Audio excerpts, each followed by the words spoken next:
Cette vidéo de Mixil vous est présentée en collaboration avec le Café Dragon de Bel-Oeil. Bien plus que des jeux.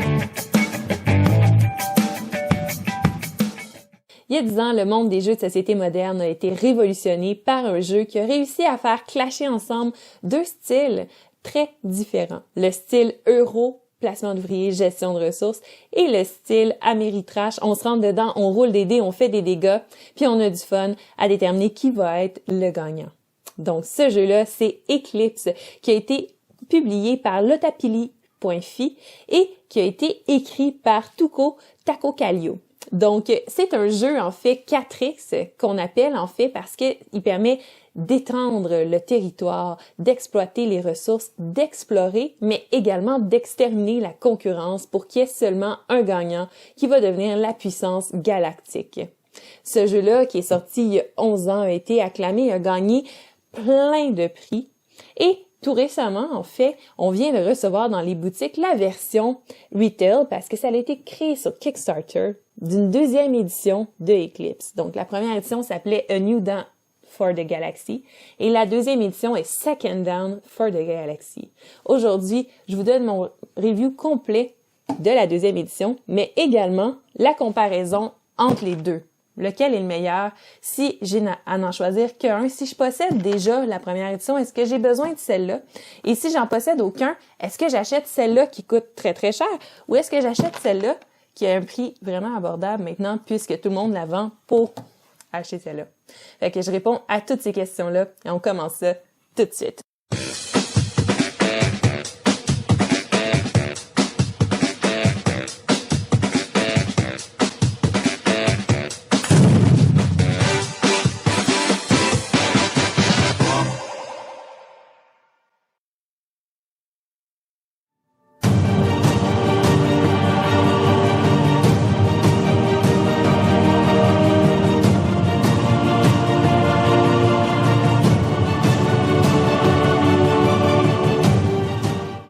Avant de m'attaquer à quel jeu est meilleur entre la première et la deuxième édition, je vais juste faire un review du jeu Eclipse. Pour ceux qui ne connaissent pas, qu'est-ce que j'en ai pensé? Parce que, en somme, qu'on aime la première ou la deuxième édition, le gameplay est quand même très semblable parce que c'est le même jeu qu'on a juste un peu tweaké pour rendre un peu de luxe. Donc, le gameplay de Eclipse, c'est fantastique. C'est un jeu qui est tellement satisfaisant sur tellement de niveaux. En fait, le fait qu'il y a plusieurs chemins vers la victoire, c'est un jeu où tu fais ce que tu veux. C'est quasiment un sandbox version espace parce que est-ce que tu veux explorer de ton côté, juste découvrir de nouvelles places, de nouveaux terrains, aller placer tes cubes population, augmenter le plus possible tes productions. Est-ce que toi, tu veux créer plein de monolithes pour te faire plein de points à la fin de la partie de cette façon-là? Ou est-ce que toi, tu as le goût d'aller attaquer le système de défense du centre de la galaxie pour ramasser 4 points parce que c'est la tuile qui vaut le plus cher, puis plein de production, puis juste pouvoir braguer sur le fait que tu as réussi à détruire le centre de défense le système de défense, cette grosse chose-là. Ben, est-ce que tu veux rentrer dans tes ennemis, les attaquer, te construire une grosse flotte de vaisseaux spatials juste pour faire peur à tout le monde, mais rien faire avec? Est-ce que toi, tu veux développer les technologies au maximum pour pouvoir récupérer plein de points de victoire à la fin de la partie? Ou toi, tu veux te créer les vaisseaux spatials les plus impressionnants avec les plus grosses technologies qui existent pour être sûr qu'il y a personne qui vienne t'achaler puis que tu sois capable de détruire tout ce qui se trouve sur ton passage? Ben, tu peux faire tout ça. Puis tu peux faire plus que ça. En fait, tout est possible dans Eclipse, puis c'est ça qui est tellement le fun. C'est un jeu qui est hyper immersif, puis qui est pas trop dur à comprendre. Il y a énormément de règles, là. Le livre de règles fait 40 pages. Donc, c'est beaucoup de règles. Par contre, il est hyper straightforward. C'est très facile à comprendre. C'est très bien résumé, les actions. Il y a beaucoup d'exemples, beaucoup d'images. Donc, en fait, le livre de règles est pas si lourd que ça. C'est pas un jeu pour débutants. C'est un jeu pour quand même joueurs avertis. Mais c'est pas un jeu qui est hors d'atteinte. Puis la rejouabilité de ce jeu-là est assez incroyable. J'ai joué pour l'instant avec ou contre toutes les races qui étaient disponibles dans la boîte, donc pouvoir toutes les expérimenter. Chaque race a des pouvoirs un peu différents, sont asymétriques, qui jouent un peu différemment. C'est pas énormément pour dire que ta stratégie va être complètement changée, mais juste assez pour dire que j'ai des plus grandes possibilités là, fait que je vais aller explorer ça à la place parce que c'est plus intéressant pour mon personnage que de faire ça. Mais si ça me tente pas de faire ça, ben je peux quand même remporter la partie en faisant complètement autre chose, puis c'est ça. Mais ouais, les possibilités de ce jeu-là, je pense que c'est ça qui rend ce jeu-là tellement bon.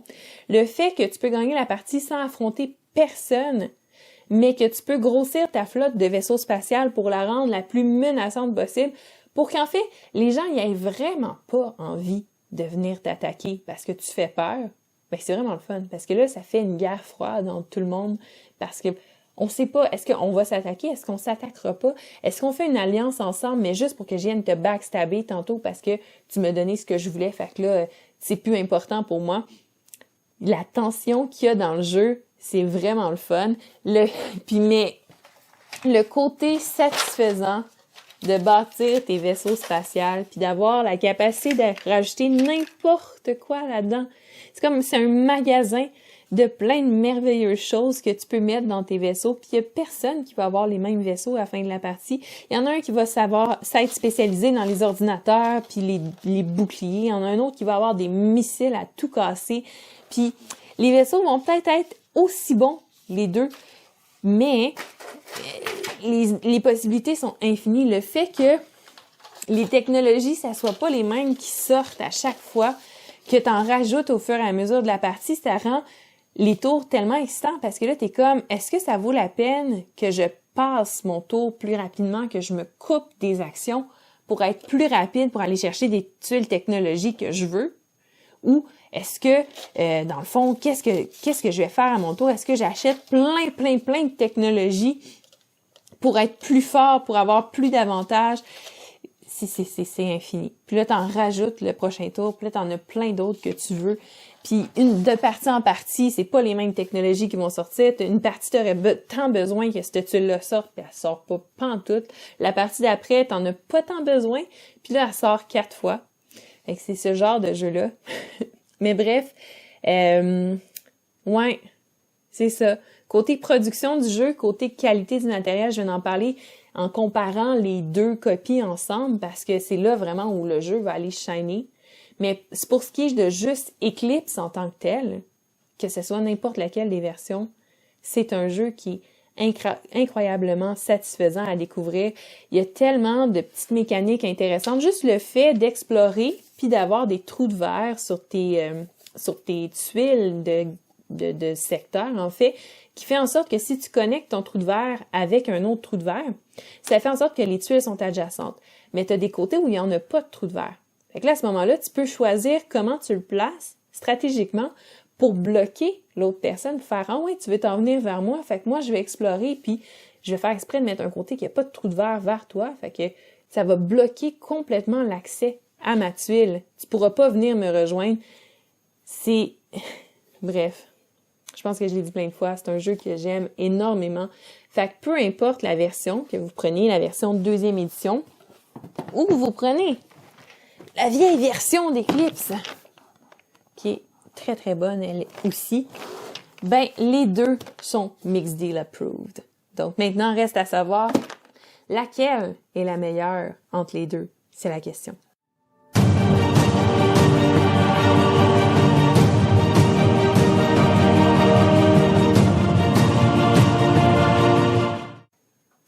Donc, aujourd'hui, ce qu'on va faire, c'est qu'on va faire le tour. On va parler des différences, en fait, entre la 2e édition et la 1re édition, qu'est-ce qui a été amélioré entre les deux.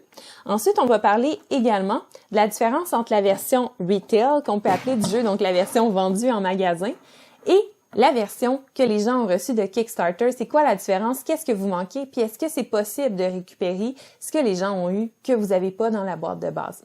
On va répondre à toutes ces questions-là. Première des choses, on va parler des différences majeures entre ces deux belles boîtes de jeux.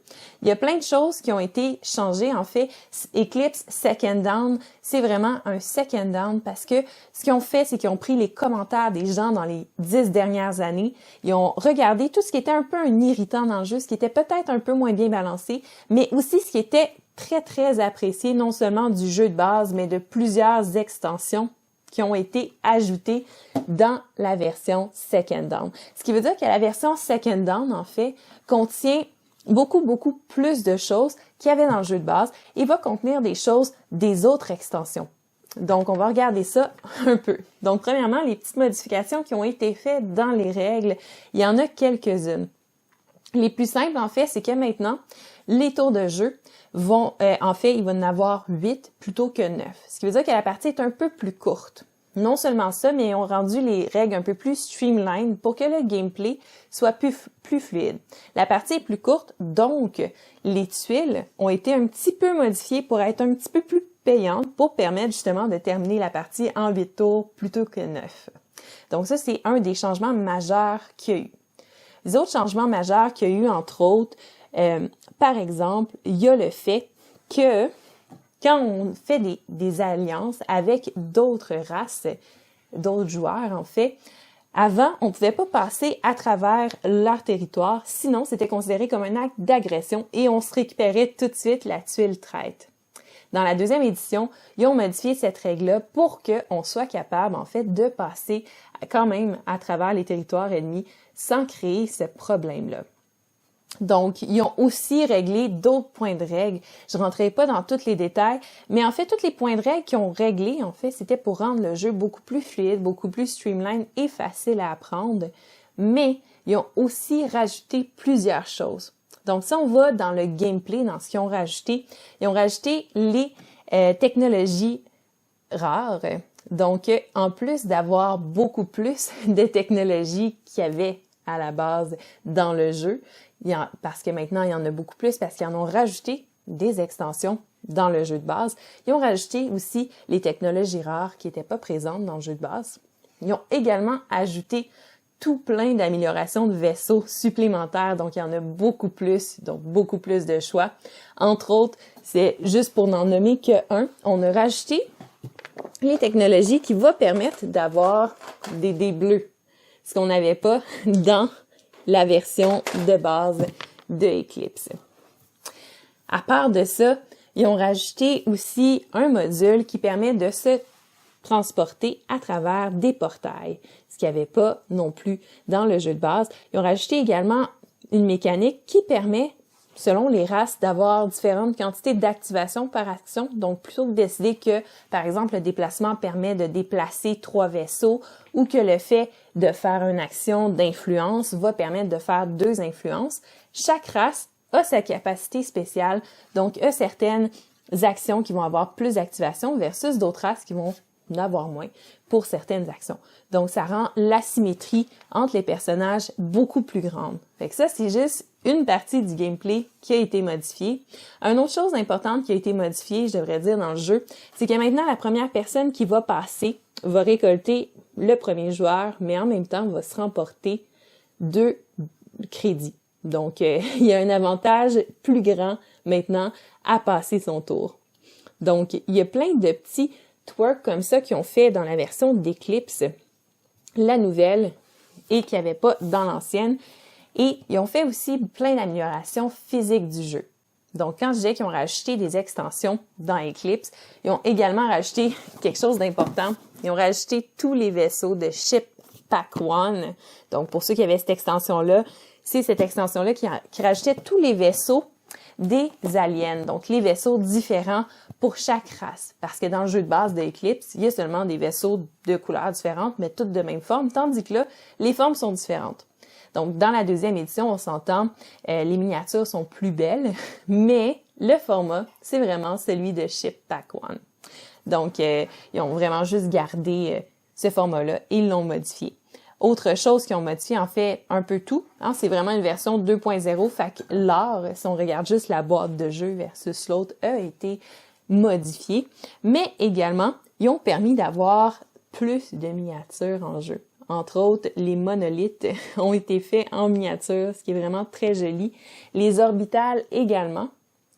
Puis, ils ont rajouté, c'est vrai, je l'ai pas mentionné, mais ils ont rajouté les tuiles gardiens avec des gardiens, ce qu'on n'avait pas dans la version de base, qui était apparu dans une extension. Donc ça, ils l'ont rajouté aussi dans le jeu. Aussi, j'ai mentionné qu'il y avait plus de tuiles technologie, il y avait plus de tuiles aussi de choix, en fait, d'amélioration de vaisseaux, mais il y a également plus de tuiles découvertes que dans le jeu de base. Donc, il y a plus de tout, en fait. Il y a plus de variétés.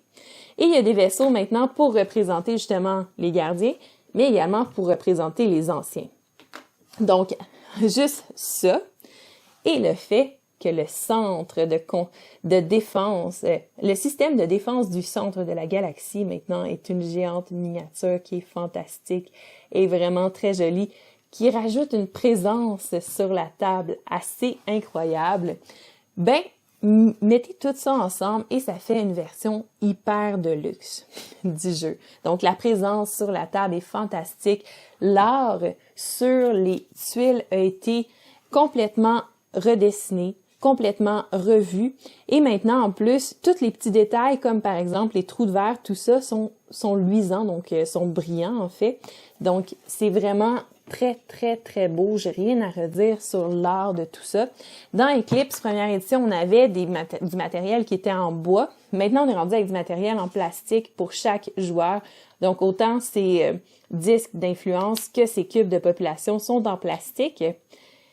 Puis, je dirais que dans les upgrades, il y a ça, mais il y a encore plus. Donc, si on se souvient d'Eclipse première édition, qui est un jeu fantastique, donc pour vrai, si vous avez, je vais le dire là, mais je vais le redire à la fin, si vous avez Eclipse à la maison, vous avez déjà un jeu qui est vraiment très, très bon et qui fonctionne très, très bien. Mais ce qu'ils ont fait, c'est qu'ils ont corrigé un des problèmes, je pense, qui était le plus grand du jeu Eclipse, et c'est, de 1, réduit le temps de mise en place du jeu, de 2, améliorer la jouabilité du jeu en faisant en sorte que c'est plus agréable puis moins complexe de jouer avec le jeu. Dans le jeu, on a tout plein d'améliorations. Là, j'en ai 17 ici. J'en ai 24 en fait. Donc, dans le jeu de base, il y en avait 17. Et ça, c'est toutes les améliorations que je peux rajouter sur mon vaisseau. Donc là, en fait, avant, il fallait prendre toutes ces tuiles-là qui étaient dans des sacs Ziploc, à moins qu'on ait modifié le rangement, et qu'on les installe à leur place sur un plateau qui était en fait une feuille de carton, et qu'on espère que ça bouge pas pour toute la partie. Tandis que là, pour la deuxième édition, ils ont fait affaire avec Game Trays. Donc, de 1, le jeu se range tout à merveille, mais tout vient dans des compartiments de rangement déjà bien placés. Même chose pour les tuiles technologie. Il y a un plateau directement pour ranger les tuiles technologie à leur place. On peut se passer ça autour de la table à place de devoir se lever parce que quand on joue à plusieurs, ben on doit se lever puis on doit regarder en fait c'est quoi qui est disponible parce que c'est plusieurs choses. Et quand ça tient en équilibre sur un carton, ben on peut pas tasser le carton pour le passer à tout le monde. Fait que c'est plus compliqué. Tandis que là, on fait juste se donner les plateaux, regarder c'est quoi les technologies, regarder les améliorations. C'est vraiment, vraiment pratique. Ça fait en sorte aussi que la mise en place est hyper simple. En fait, un plateau de jeu, là, tout a bougé, mais un plateau de jeu, c'est comme ça. Donc, ça vient tout équipé déjà. Là, c'est sûr, j'ai mis les cubes dessus. Ça vient pas avec ça, c'est à l'intérieur. Mais pour chaque race d'alien, il y a son petit tray. Et à l'intérieur du tray, tout est rangé. Donc, sur le dessus, c'est là qu'on va compter nos cubes population, nos ressources. On va avoir des marqueurs également là pour calculer nos ressources sur le rebord. Donc, comme ça, on n'a plus la fâcheuse tendance de tout renverser et de perdre combien on produisait de chaque ressource puis combien de ressources on possédait, ce qui était un classique dans Eclipse parce que c'était sur notre plateau de jeu, notre plateau joueur. Puis encore une fois, notre plateau joueur, mais c'était un carton. Fait qu'on avait des cubes qui étaient lousses sur le carton. Faisait penser un peu à Terraforming Mars, sinon on les accrochait tout le temps, puis plus moyen de savoir où y étaient les cubes. Donc ça, c'était une frustration que les joueurs avaient beaucoup, assez que la plupart s'achetaient des couvercles, en fait, pour mettre par-dessus leur plateau joueur, pour faire en sorte, en fait, des plateaux joueurs en plastique, pour faire en sorte que ça bouge plus. Donc maintenant, problème réglé, c'est fantastique. Et à l'intérieur de tout ça, ben, on a absolument tout le matériel. Si vous avez regardé le unboxing que j'ai fait, on a absolument tout le matériel de jeu. Donc, tout se trouve à la même place. C'est hyper simple. On sort ça, on sort le plateau joueur, puis c'est pas mal réglé. On est prêt à lancer la partie. Fait qu'il y a ça. Donc, ça fait le tour de à peu près tout ce qu'ils ont fait. Puis aussi dans les game trays, parce que il y en a vraiment pour tout. Ben, il y a 2 trays comme ça qui contiennent les orbitales, qui contiennent aussi les monolithes, les dés, les jetons des gars, et également les figurines pour les anciens, les figurines pour les gardiens. Il y en a 2, donc comme ça, on se passe ça entre les joueurs. Encore une fois, pas besoin d'aller chercher trop loin parce que c'est disponible pour tout le monde, étant donné qu'on peut se splitter ça.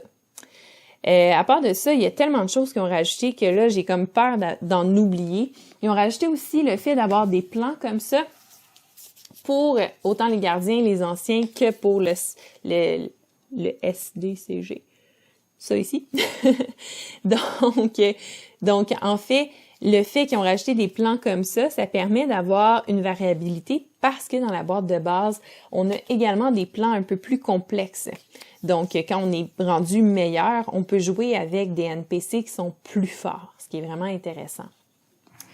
Donc, tout ça fait en sorte que la version Eclipse Second Dawn for the Galaxy est vraiment plus complète, plus streamline, plus belle surtout et plus pratique.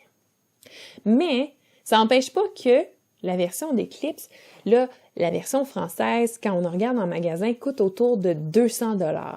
Donc, est-ce que ça vaut la peine de payer 200 $ quand la version d'Eclipse première édition se vend en magasin autour de une soixantaine de dollars, 80 $ ou même, vous allez le voir beaucoup dans l'usager présentement, autour de ce prix-là, 60, 50 $ avec les extensions.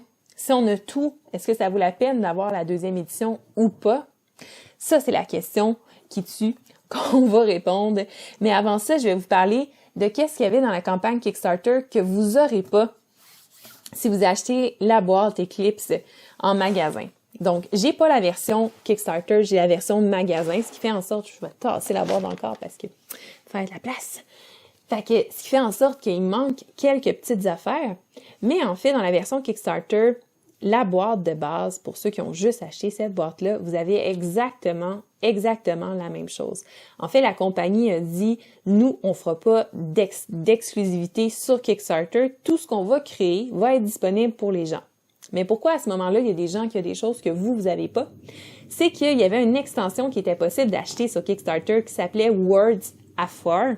Et cette extension-là permettait d'avoir certains modules, comme par exemple des Rift Cannon, qui sont des canons super puissants qu'on peut mettre sur nos vaisseaux, qui procurent des dés roses, donc des dés vraiment spéciaux. Mais ces dés-là, en plus de faire potentiellement beaucoup de dégâts, sont très, très instables et fait en sorte que, certaines fois, ils vont nous toucher, nous également, en plus de toucher les autres.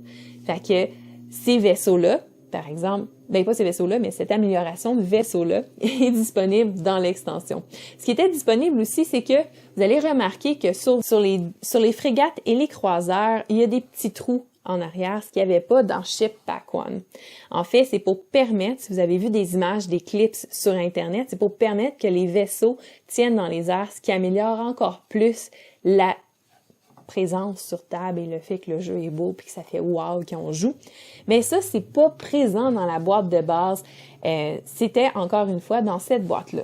Si vous avez Ship Pack One à la maison, si vous avez déjà joué à Eclipse, vous avez vu aussi qu'il y avait une façon alternative de choisir l'ordre des tours avec une piste, en fait, avec les joueurs, tout ça, puis qui déterminait selon l'ordre de passage comment l'ordre du prochain tour allait se jouer. Bien, cette piste-là était jointe dans l'extension.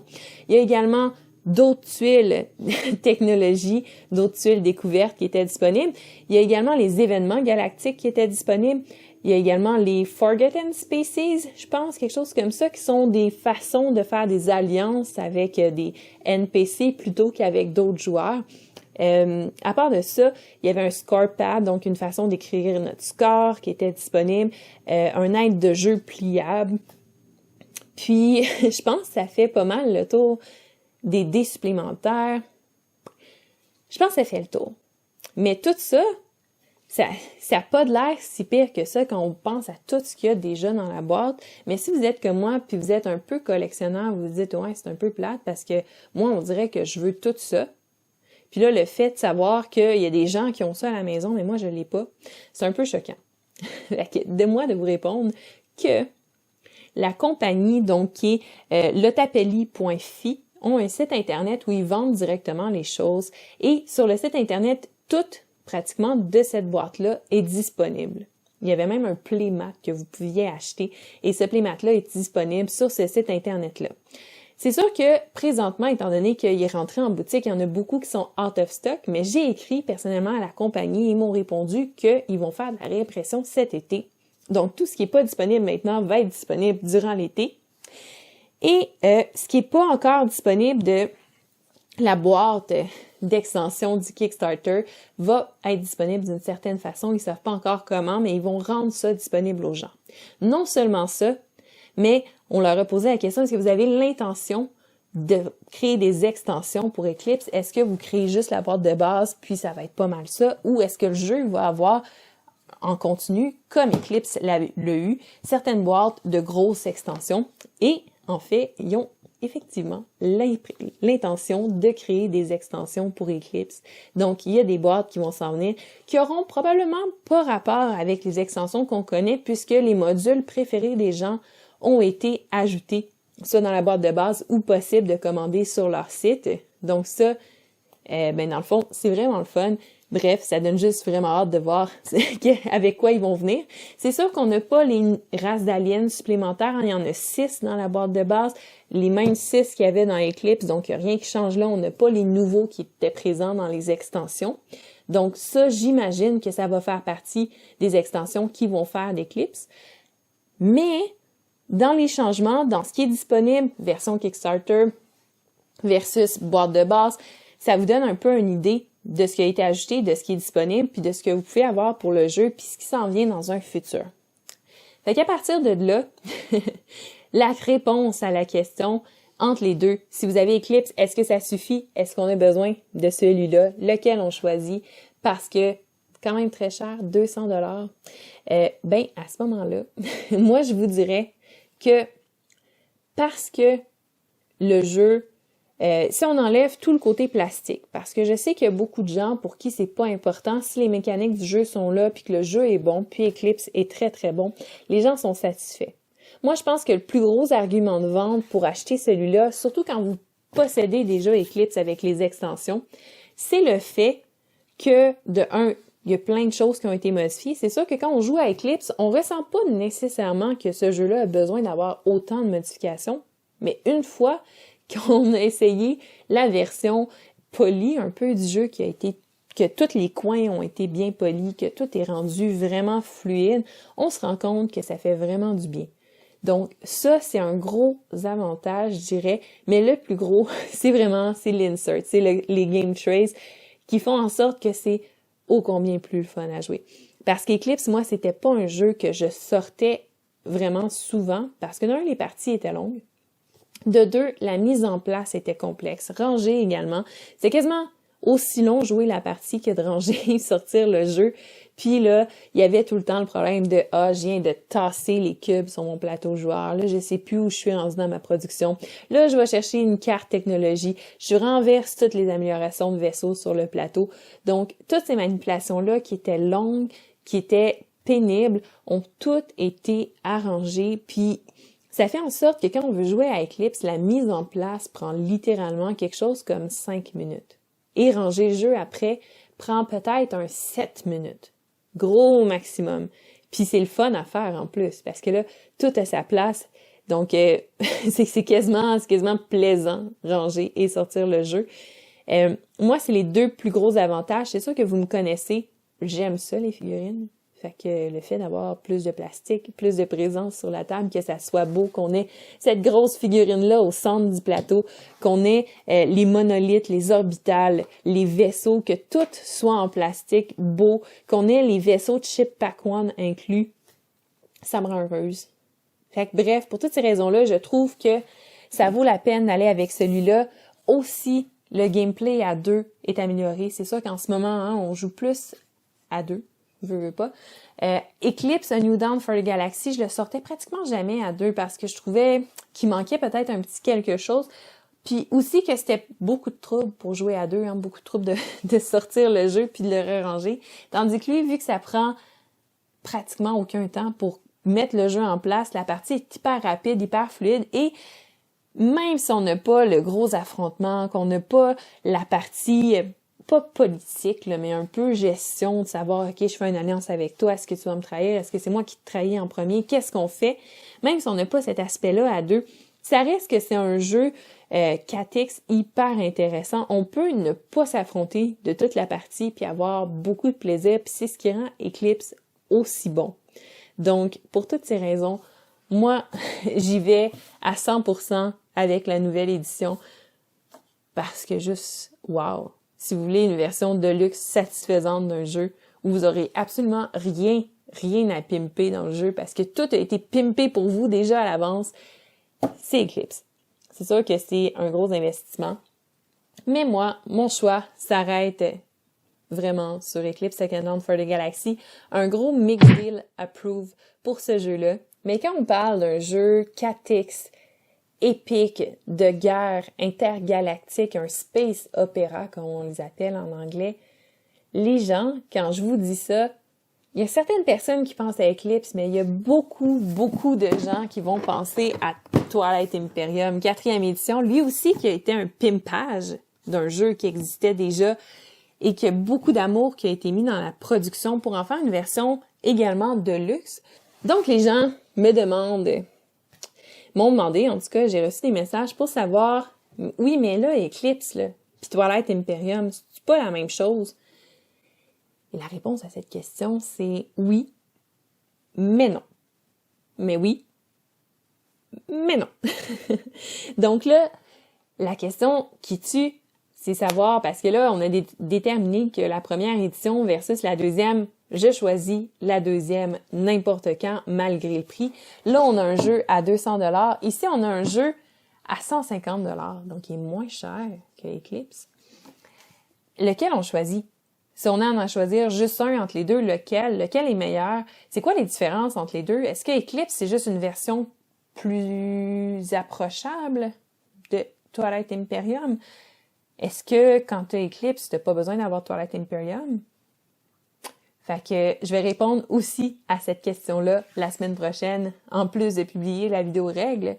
Donc, j'espère que tu as aimé mon review. Si t'es pas d'accord ou si t'es d'accord, n'hésite pas à laisser un commentaire pour me le dire. Laisser un pouce en l'air également si tu as aimé la vidéo. Et n'hésite pas à t'abonner à Mixdeal et à sonner la cloche pour pas manquer aucune vidéo que je mets en ligne. Et d'ici là, je te souhaite une super belle journée. Puis à la prochaine.